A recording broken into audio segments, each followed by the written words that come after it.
Kronologis kejadian berawal ketika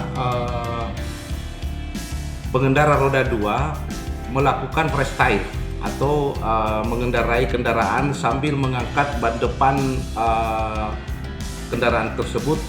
Kemudian pada saat kecepatan berpapasan dengan mobil 6 roda atau mobil dump truck yang sementara memuat. Pada saat itu pengendara roda kehilangan keseimbangan sehingga pengendara roda 2 tertabrak oleh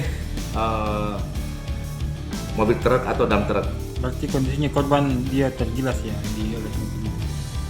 Pada saat informasi yang kita dapat atau dari saksi-saksi yang ada di TKP, memang betul bahwa untuk pengendara roda 2 pada saat ditemukan di bawah truk itu sudah dalam kondisi remuk atau meninggal dunia di lokasi kejadian.